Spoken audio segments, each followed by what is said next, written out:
Alright, before I get into today's video, I just want to give out a quick spoiler warning. This game is awesome, and I highly advise you all to play through it blind if you're one of the few people left on Earth who know nothing about this. It's like 9 hours long, so just play through it and come back to the video after that. And for those left here who either played it or just simply don't care, enjoy the video. So recently, I've gotten the chance to play Metal Gear Rising: Revengeance for the very first time. And I know, I'm late to the party. But come on, who can blame me for living under a rock? I've been seeing this game in my YouTube feed for ages, and I've just been sleeping on it for some ungodly reason. That is, until one of my friends came in and insisted I played it, describing it with one word, and I quote, awesomeness. Now, being the good friend I am, I decided to give it a spin. I picked up the game, sat down, and pressed play with my friend totally not backseating me in a Discord call. We don't talk about that. Long story short, I finished the game in one sitting, and I have only one thing to say about what I just experienced. It was batshit insane.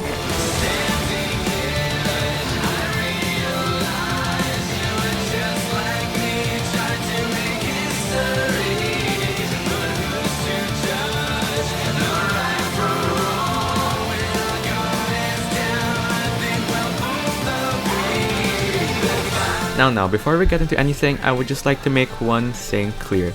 I have never touched a single Metal Gear game in my entire life. Now, I've heard of it, of course, and I've seen a lot of bits of it floating around the internet, such as the cardboard box strategy, the funny alert sound, and all the various memes that spawned from it. Other than that, my knowledge on the franchise is pretty much zero, and you can tell me any false information about the characters and I'd probably believe it. Like, if there was like something like a character named Liquid Snake who was actually a long-time rival of Solid Snake, and he had this epic anime duel in one of the games. Okay, hi, post-editing sleeps here. That bit just now about like Liquid Snake. Now, that was a joke I wrote in the script. It just something funny that popped into my mind. Now, while editing, I just got a bit curious. I looked up if it was a thing, and but turns out it was. I didn't know that this was a thing. This is completely unintentional. But I just thought it would be funny to point out. That's all. Back to the video. So if you've all come here expecting me to go deep into the lore of the game and explaining the plot implications of Hikari-chan being so kawaii, then sorry to say you've come to the wrong place. However, if you've come here to listen to me praise your one and only beloved hack and slash, then be my guest, because this game was nothing short of amazing. Even knowing nothing about the franchise as a whole, I still had the time of my life ripping through enemies and drinking their sweet Gatorade. Moving around in this game is made incredibly smooth with the Ninja Run feature, which basically acts as a sprint, an auto jump, an auto slide, a bullet blocker, a free college diploma, a lifetime supply of McDonald's, a Genshin Impact uninstaller, and a missile jumper. That last part isn't a joke.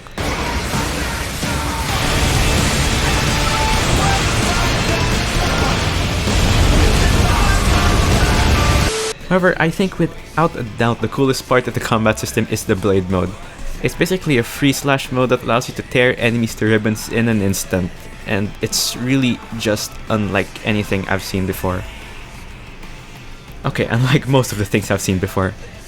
And tearing into things isn't really just limited to enemies. You can hack and slash your way through almost everything: trees, cars, fences, boxes, friendly NPCs, and even the goddamn level. Good luck getting out of this one, Raiden. Combat is fast-paced and tight, and everything flows greatly.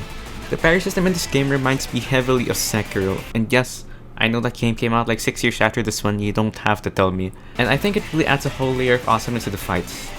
Well, that's not to say they weren't already awesome to begin with, so yeah. Like I said, this game is a short one, and anyone can do this in one sitting. In fact, you probably will end up doing it with how fast-paced everything is. Once it gets started, it never slows down. Throwing insanity after insanity to every step of the way, it's such a breath of fresh air seeing a game just throw realism and logic out the window, serving you nothing but pure fun and a crap ton of explosions. This game is just non-stop adrenaline from start to finish, and I absolutely adore that. Even not knowing anything about the world of Metal Gear, I still got hyped as hell watching the game progress, seeing all these different characters through cutscenes and dialogue, since oh my god are they gold. Like the good old days after 9/11. This game is just so undoubtedly itself and has absolutely no shame in being so. I find most games nowadays favor being either heavily story driven or just being plain difficult to get the funny streamer reactions. And no, I'm not calling out From Software, I promise, I love you Miyazaki. But this game really just has its own unique identity and favors pure adrenaline over anything else. And it lets you know what you're getting into almost immediately, like, this is the goddamn tutorial for crying out loud.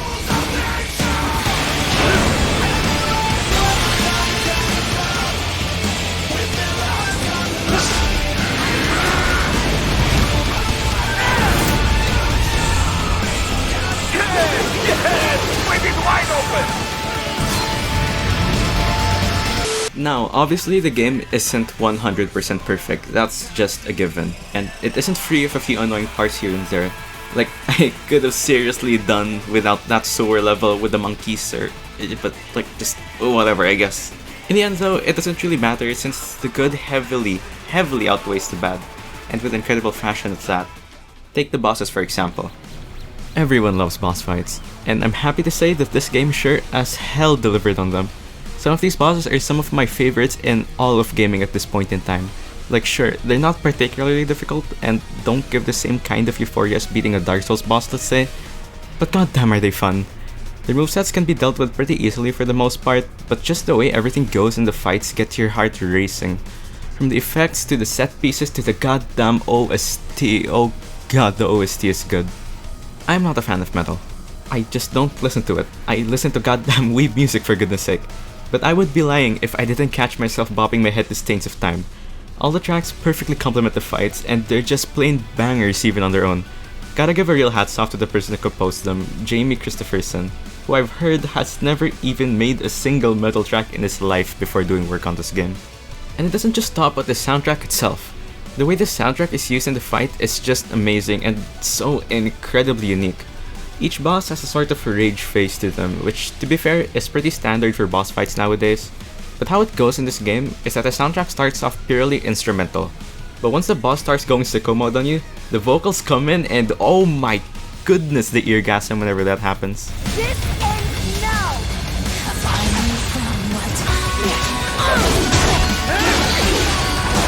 Everything in these boss fights perfectly complement each other in my opinion. They all have gimmicks of their own, but none of them are even that annoying to deal with and just adds the right amount of flavor to these fights. I've never seen a boss fight be this cinematic ever, and trust me, I've seen a lot of boss fights. They were even kind enough to allow you to replay the bosses anytime you like, which, on top of allowing me to re-experience these fights anytime I like, also made recording footage of them much easier. Thanks Platinum. I have a really difficult time picking my favorite boss, but out of all of them, I'd say Jetstream Sam is my favorite. It's just such a badass fight with everything there to enhance the experience.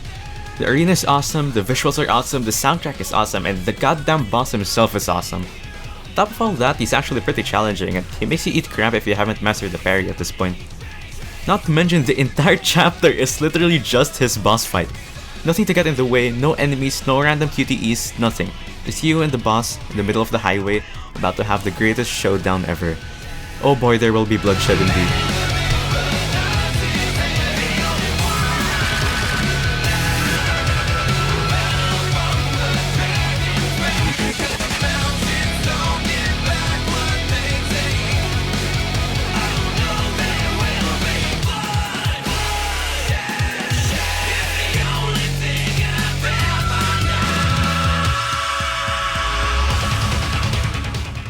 My second place is probably tied between the Senator and Monsoon, but let's talk about the former first. Oh boy was the Senator cool. This fight was so incredibly out of nowhere even for this game's standards. Like you start off fighting some giant mech which I'm assuming is a Metal Gear, and then the pilot steps out. Which at that point you'd probably expect the game to end, I mean come on man, you literally use the thing's arm to slice away at it in blade mode. Anyway, back to the point, the Senator walks out and proceeds to steal the whole goddamn show within like 3 cutscenes. Some of my absolute favorite moments from this game come from the last 30 minutes of it. It's absolutely ridiculous. This guy just shows up out of nowhere, gets all roided up, talks about omelets or something, then just rails the main character in the face. Nanomachine son.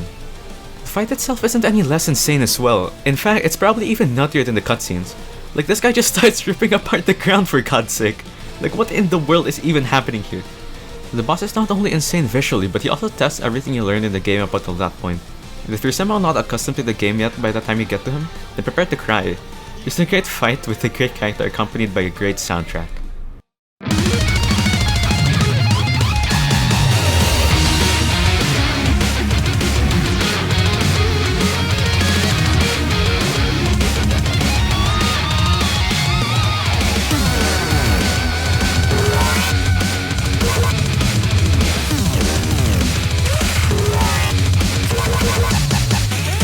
Now, let's talk about Monsoon, shall we?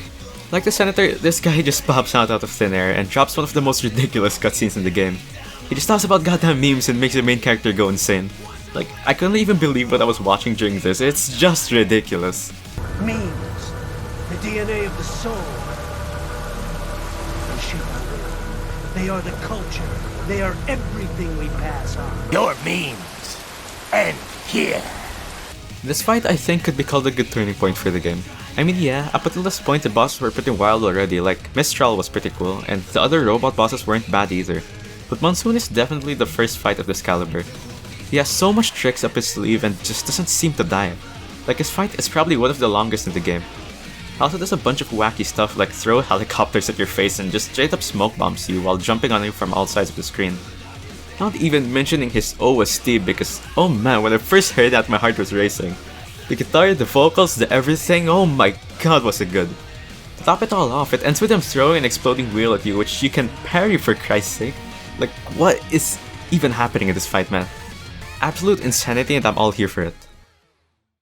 This game was truly something else, an unforgettable experience. I really felt all the passion that went into making this game and really looked like the people behind it prioritized fun over anything else.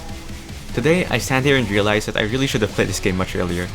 Everything is so expertly crafted and put together. Even knowing nothing about the world, it was able to hook me in with nothing but a few cutscenes.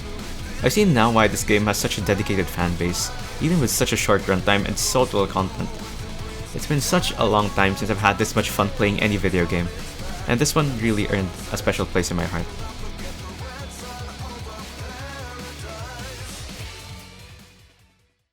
Hi, what's up? If you made it this far, I just want to thank you so much for watching the video, and I know my upload schedule is goddamn atrocious nowadays, and I really applaud you, the viewer, for keeping up with it, but trust me when I say I'm really trying to find the motivation to get into the swing of things again.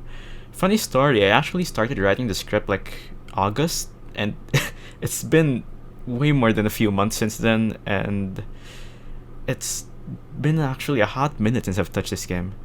Nonetheless, if everything goes to plan, then I'm happy that I was able to get this video out one way or another, and I really hope you, the viewer, enjoyed it as well. This will probably be my last video for this year. Not that I uploaded that much this year anyway, but this will be the last video this year most likely, and I'm gonna try to make some changes in New Year. I'm gonna update you all by then. I have a few plans for the channel, but for now, that's all I have to say. Once again, thanks for watching.